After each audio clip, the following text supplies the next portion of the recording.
what are a few things that you do and or avoid in light of what you know about these endocrine disruptors?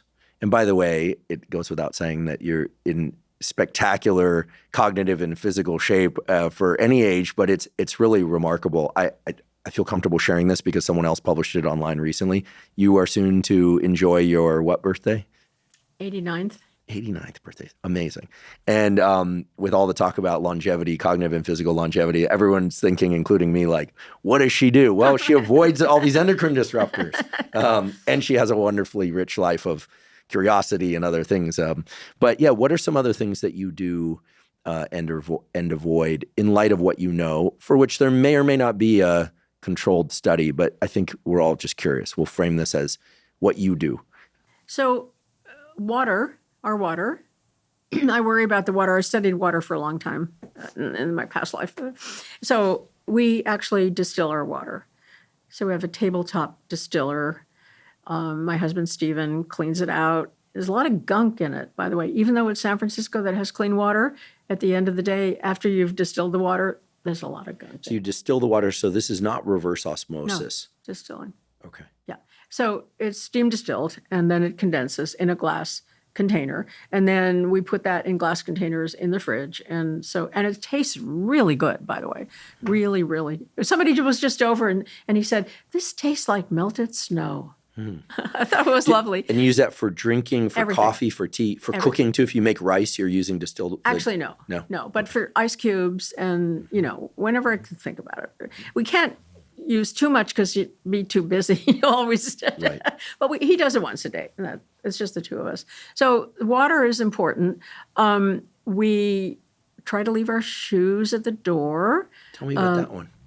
Dust that you bring in contains a lot of particularly the PFAS chemicals. And so that's actually, I'm not 100% good on that, but we try to do that.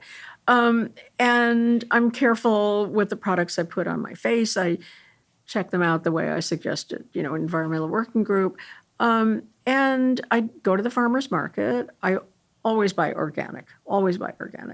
But I know that's a cost issue for some people and an availability issue for some people. But in San Francisco, you can do that.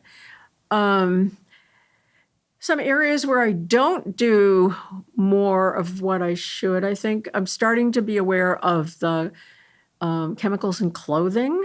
We haven't talked about that, but turns out there's a lot of, particularly it's a problem for workout wear, because you're absorbing so much, you're sweaty, you're hot, and you're bringing these chemicals into your body. And that may be one of the interventions that we do, get a bunch of athletes to use safe clothing and traditional clothing and see what their body burden is. That's how you know. So erring toward cotton as opposed to synthetic materials.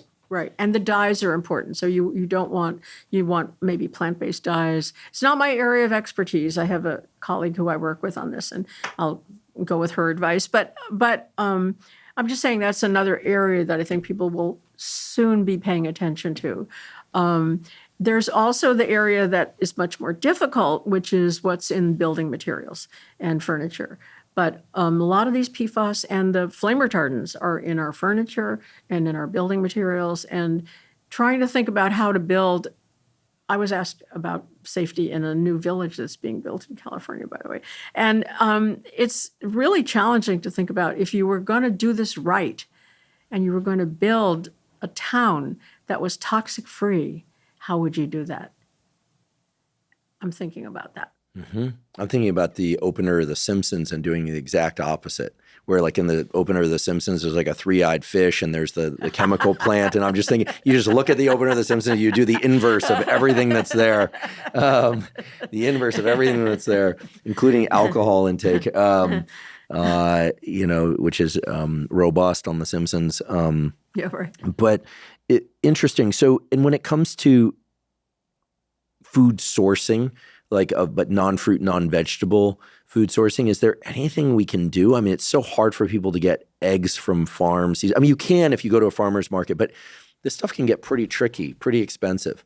And most people listening are not going to be, living in Sonoma where they might have a neighbor that has chickens or something. Yeah.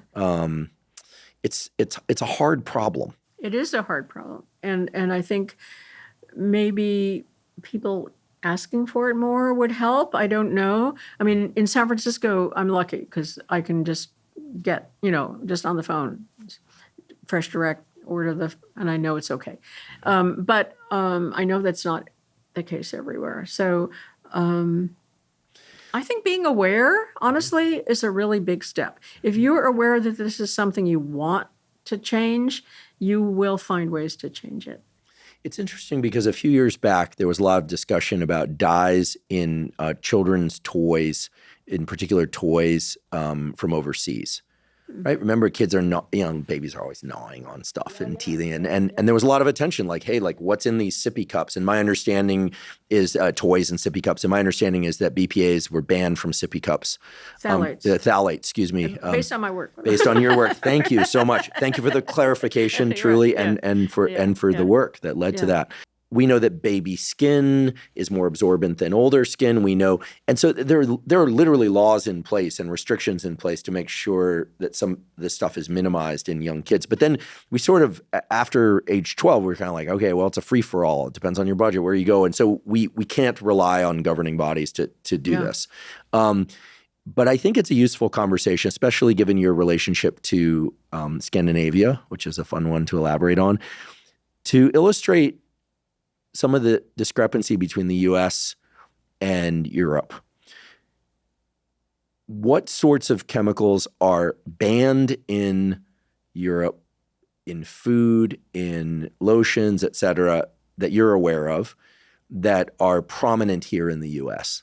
Maybe that's a good filter to place some of this choice making through. Europe has had a policy called REACH, and under REACH, you have to show that a chemical is safe before it's put into the marketplace. So the way our system is here is put in the marketplace, and then if somebody gets worried about it, they might do a study, they might find harm. Remember how long it took me to find that phthalate connection? It was 10 years, 2 studies, 10 years, $10 million, by the way. So if you're going to wait for that, I don't know what, given the number of chemicals out there, 80,000 or more, forget it. So I think the REACH policy of testing before something's put in the market is making a big difference in Europe. And I think that's one reason why they're much better off. Are those animal tests or animal and human tests that they're doing over there? Whatever defines safety. It depends on the chemical. It depends on, what the product is. I can't answer that in general. But, so that might be a good avenue for changing legislature here, right? Yes. To install something similar to REACH. Absolutely, but it's not going to happen, I don't think. No? No, because there's too many forces against that. It's very, very hard for manufacturers to make changes. I'll give you one example. So that you might not know, but should know that phthalates are very prevalent in the hospital setting. If you think of a tube, to dialysis, to chemotherapy, to IV, it's all that's all phthalates, right? And that's going into your body. And there was recently a bill passed in California that DEHP could not be in IV bags. It's fantastic, a success. In the actual bag. Yes. The bags could not contain these endocrine disruptors. Yes. DEHP specifically. DEHP. Diethylhexylphthalate, the most anti-androgenic phthalate. So that was a great step forward. But that's like one chemical, right? In one product. And that was a battle. So you see how hard it is to do this. Extremely hard. There's a company, B. Braun, which makes hospital products, and they are very forward-thinking, and they set up a factory in Florida to make alternative IV bags out of another product, polyolefin. And the problem is that we're not sure about the safety of polyolefin. So it gets really difficult. You can say remove DHP, but now we scientists have to say, what does it mean for a chemical to be safe? And we don't know that. I don't mean to disillusion you and your, and your No, that's listeners, okay. but, I mean, that's a huge challenge that we're up against. We know it's safer. We know it's safer, and we know what the bad actors are, and we know the things we don't want to be exposed to. But we have to be careful when we think about what do we want to put in instead. If people are interested in limiting their exposure to these endocrine disruptors, one of the key questions that's going to come up again and again, especially in light of PCOS and sperm counts, is we can't control what happened to us during pregnancy. Right. But once we have some sense of agency over what we put into our body and how we put it into our body, do you think that there's plasticity and resilience to this system? So, God forbid, if somebody was exposed to a lot of these things early on, can they, by making changes, can they rescue themselves to any degree? No? So it's really just dependent on what your parents did. Yes. And that's not to say that your own exposure cannot change things further and make things worse. But here's a fact.